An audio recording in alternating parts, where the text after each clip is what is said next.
किया तो आप हेलीकॉप्टर से उतरे और आकर के सीधे मुख्यमंत्री का शपथ लिए। धिक्कार है उस नकली चंद्रगुप्त का। भागने के लिए ये बैठा हुआ है, ये बहाना खोज रहा है कि अपने दुर्योधन को, बड़े भाई छोटे भाई मिलकर के अपने दुर्योधन को बैठाने का। लेकिन बिहार की जनता उस दुर्योधन के माध्यम से महाभारत नहीं होने देगा।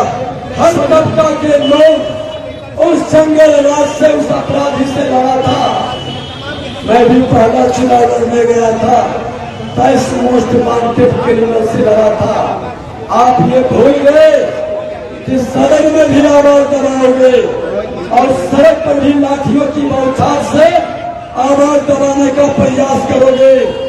लेकिन तुम जानते नहीं हो कि विजय सिन्हा 23 मोस्ट वांटेड अपराधी से लड़ सकता है। शराफत में बहुत ताकत होती है। 18 साल पहले हम लोग बड़ी मेहनत से लड़े थे और उस लड़ाई में आज हर समाज के लोगों का बलि चढ़ा था।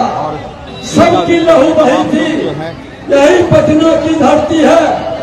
कई लीडर बैठे हैं जिनके सर से भी लहू बहा था।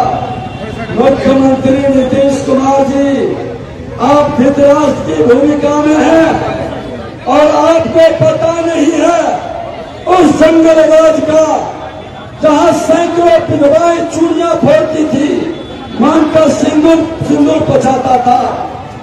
उस लड़ाई में लड़ने वाला भाजपा का ही कार्यकर्ता था और भाजपा का कार्यकर्ता जब जंगल राज का विदाई किया तो आप हेलीकॉप्टर से उतरे और आकर के सीधे मुख्यमंत्री का शपथ लिए। धिक्कार है उस नकली चंद्रगुप्त का, जिसने आज हर समाज के जो हमारे कार्यकर्ता शहीद हुए थे, जिसका लहू बहा था, आपने उसका अपमान किया है। पूरे बिहार का अपमान किया है। बिहार की जनता बड़ी लड़ाई लड़ी थी। हर तबका के लोग उस जंगल राज से, उस अपराधी से लड़ा था। मैं भी पहला चुनाव लड़ने गया था, 23 मोस्ट वांटेड क्रिमिनल से लड़ा था। आप ये भूल गए कि सड़क में भी आवाज दबाओगे और सड़क पर भी लाठियों की बौछार से आवाज दबाने का प्रयास करोगे। लेकिन तुम जानते नहीं हो कि विजय सिन्हा 23 मोस्ट वांटेड अपराधी से लड़ सकता है। शराफत में बहुत ताकत होती है। भाजपा का हर कार्यकर्ता गोली का और लाठी का चिंता नहीं करता है। अपनी जिंदगी को दांव पर लगा करके समाज की रक्षा का चिंता करता है और लड़ता है। आपने जो 13 तारीख को पर्वतापुरगंज से लाठी बरसाई, जिस तरह से आकर के जैसे ही देखा साकई ये हस्तिनापुर के खिलाफ लाठियों लेकर दौड़ गया और लगा कि विजय सिन्हा को समाप्त कर देंगे। लेकिन तुम्हारी ये हस्तिनापुर का गुलाम तुम्हारी लाठी को भी सह करके अब तुम्हारी विदाई के संकल्प को हम पूरा करेंगे। तुम में इतना दम नहीं है। एक भ्रष्टाचारी, एक अपराधी अंदर से कमजोर होता है, कायर होता है, डरा हुआ इंसान होता है।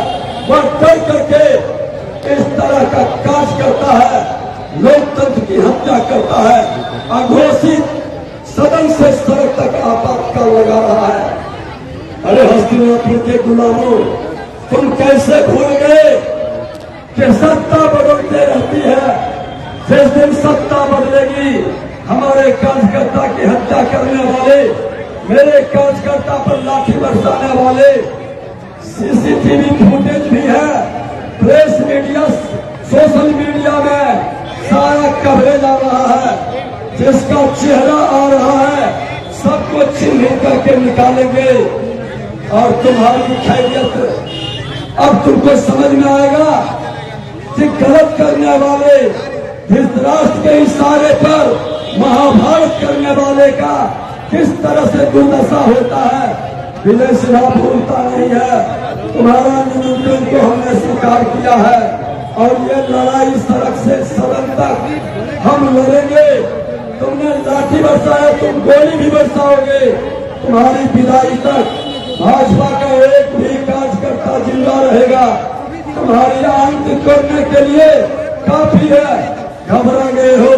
हर समाज के लोग तुम्हारे भ्रष्टाचार से उड़ चुका है, तुम्हारे अपराध से उड़ चुका है। प्रत्येक दिन दर्जनों हत्या, जैसे ही सुबह में टीवी खुलता है, आज भी भागलपुर में हत्या, समस्तीपुर में हत्या, बेतिया में हत्या, हत्या का सिलसिला जारी है।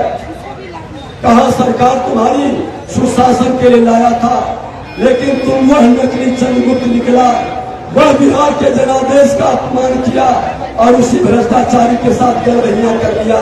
इसकी सजा बिहार की जनता देगी। तुमने लोक नायक जयप्रकाश नारायण जो उस सपना को ही तोड़ा है, जो जाति विहीन समाज, अब भ्रष्टाचार मुक्त राष्ट्र की बात किए थे। आज तुम्हें उन्माद पैदा करना चाहते हो, समाज को लड़ाना चाहते हो, समाज के अंदर अपराधियों के बल पर शासन करना चाहते हो। ये कतई स्वीकार नहीं है। बिहार के अंदर सत्ता बदलेगी और फिर से बिहार और केंद्र में देश के प्रधानमंत्री नरेंद्र मोदी जी के नेतृत्व में सुशासन स्थापित करेंगे, अपना बलिदान दे करके। और तुमको मैं खुला चुनौती देता हूँ कि तुमने केस किया है तो सुन लीजिए, आज मीडिया बंधुओं के सामने ही कि जिस दिन सरकार बदलेगी, तुमने जिस शरीफों पर, जिस इंसान को केस के माध्यम से दबाने की बात कर रहे हो, सबकी समीक्षा होगी और सबको न्याय मिलेगा और हस्तिनापुर के गुलामों को सजा मिलेगा। कोई ताकत नहीं रोक पाएगी। ये समय बदलने में देर नहीं लगेगा। बिहार विधानसभा के अंदर जब हमने तुम्हारी भ्रष्टाचार पर कार्रवाई किया, तुमने बौखला गया। एक भ्रष्टाचारी बहुत लंबे समय तक राज नहीं कर सकता। इसको एक धक्का कस के पूरे बिहार के अंदर हर गांव से जब मिलेगा, ये सत्ता छोड़कर देश पार नहीं करेगा। ये सत्ता छोड़कर भागने के लिए ये बैठा हुआ है, ये बहाना खोज रहा है कि अपने दुर्योधन को, बड़े भाई छोटे भाई मिलकर के अपने दुर्योधन को बैठाने का। लेकिन बिहार की जनता उस दुर्योधन के माध्यम से महाभारत नहीं होने देगा। सभी लोग पूरी ताकत से इस लड़ाई को लड़ेंगे। तुम्हारे गोली और लाठी से हम डरने वाले नहीं हैं। जितना दमन करना है तुम दमन कर लो, तुम्हारी लड़ाई का अंत हम करेंगे। सत्ता से हटा करके बिहार की जनता इसकी जवाब देगी। नरेंद्र मोदी जिंदाबाद। आग्रह करेंगे कि आपको जो लाठियों की बौछार से दर्द हुआ है, वह बिहार की जनता के लिए बहुत कम है। हम उस दर्द को और सहेंगे, लेकिन बिहार की जनता के भविष्य को बचाने के लिए अपना हर कुर्बानी देने के लिए तैयार रहेंगे। एक बार जोरदार हाथ उठा करके भारत